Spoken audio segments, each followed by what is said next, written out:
नमोस्तु आचार्य।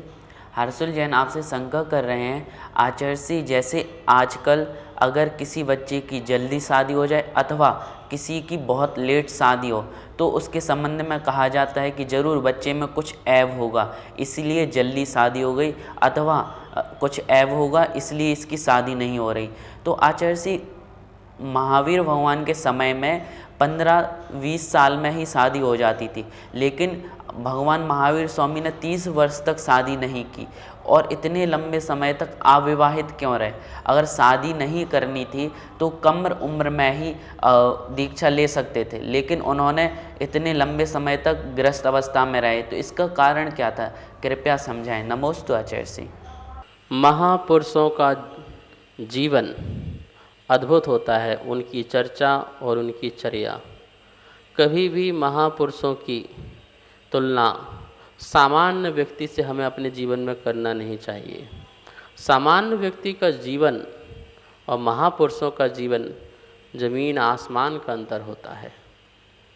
ऐसा हो जाता है कि जब सामान्य व्यक्ति के बच्चों की शादी विवाह ना हो तो लोग पूछ लगते हैं कि बात क्या है, लेकिन महावीर जो वर्धमान राजकुमार थे उनसे भी पूछा गया था कि आप विवाह कीजिए, तो महापुरुष बार बार नहीं बोलते हैं और बार बार उसका जवाब नहीं देते हैं।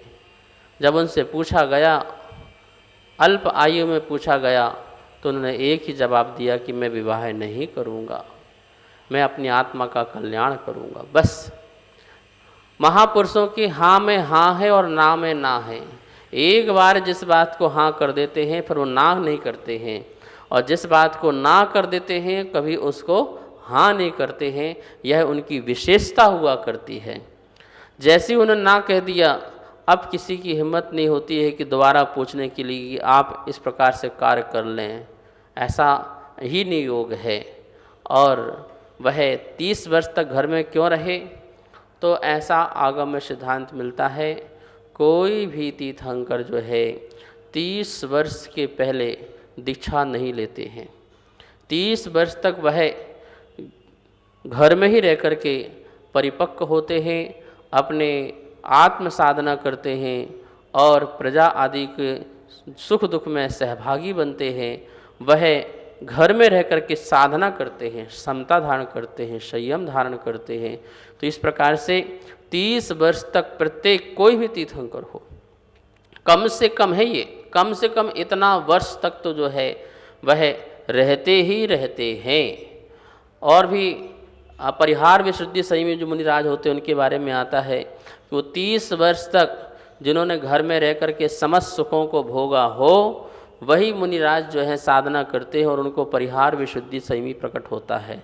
तो ऐसा ही ये नियम तीर्थंकरों के साथ भी लागू होता है कि वो 30 वर्ष तक कम से कम घर में रहते हैं और इसके बाद वो दीक्षा ले सकते हैं। और रहना हो तो अधिक कितना आदिनाथ जो कितनी आयु तक रहे, वो तो अधिक कितना भी हो सकता है, लेकिन कम से कम 30 वर्ष का ऐसा पढ़ने को मिलता है। नमोस्तु आचार्य। कोई गुमनाम व्यक्ति आपसे शंका कर रहा है आचार्य, एक साधु से मैंने पूछा कि आप अन्य साधु से क्यों नहीं मिलते, तो उन्होंने जवाब दिया कि तुम धर्म देखते हो और हम धर्मी देखते हैं। तुम धर्म देखते हो इसलिए तुम्हें किसी भी साधु से मिलना उचित है, लेकिन हम धर्मी देखते हैं तो हमें अन्य साधु के अंदर धर्म है अथवा नहीं, धर्मी है वह अथवा नहीं, इसलिए हम उससे मिलें या नहीं ये हमारे ऊपर डिपेंड है। तो ये मैं आपसे यह शंका करना चाहता हूँ, क्या वह पंचम काल के साधु किसी के अंदर स्थित धर्मी भाव को जान सकते हैं अथवा नहीं? कृपया शंका का समाधान करें। नमोस्तु आचार्य। धर्म और धर्मी, धर्म धर्मी के बिना नहीं होता है। धर्म धर्मी जो धर्म धारण करता है वही धर्मी कहलाता है। और धर्म जो है अंतरंग का भी होता है और बहिरंग का भी होता है। बहिरंग बाह्य आचरण स्वरूप होता है और अंतरंग आचरण स्वरूप होता है। वह धर्म को धारण करने वाली आत्मा को धर्मी कहा जाता है।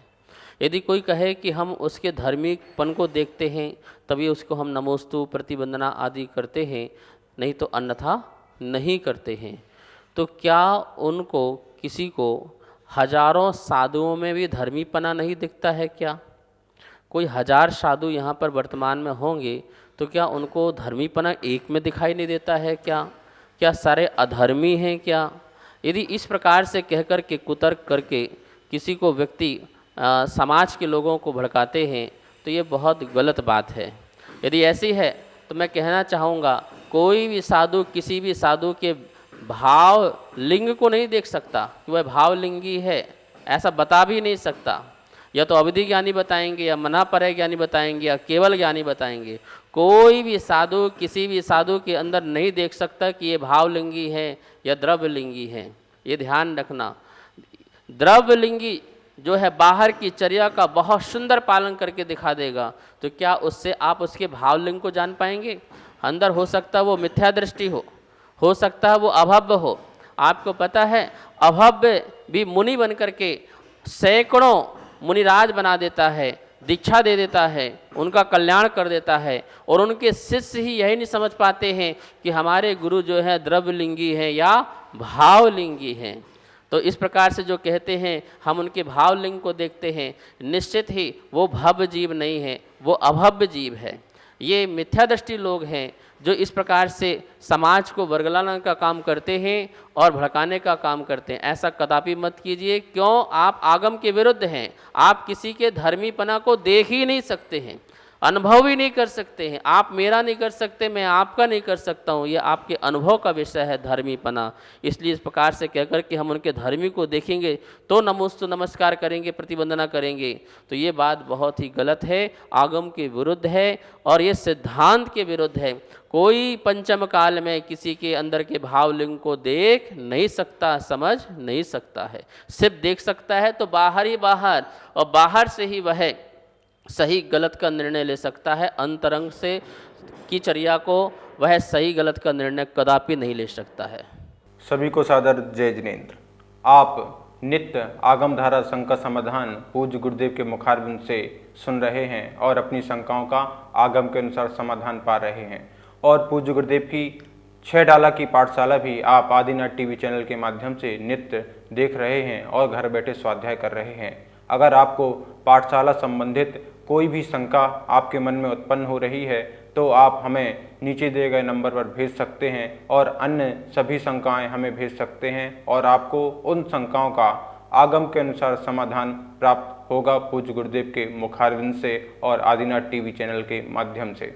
आप इस कार्यक्रम के पुण्यार्जक भी बन सकते हैं और पूरे देश में अपना नाम प्रसारित करा सकते हैं। अगर आप इस कार्यक्रम के पुण्यार्जक बनना चाहते हैं तो हमें नीचे दिए गए नंबर पर संपर्क करें। 1 महीने के लिए 11,000 रुपये की राशि के माध्यम से आप पुण्यार्जक बन सकते हैं और अपना नाम आदिनाथ टीवी चैनल के माध्यम से पूरे विश्व में प्रसारित कर सकते हैं। जय जिनेंद्र। इस कार्यक्रम के पुण्यार्चक थे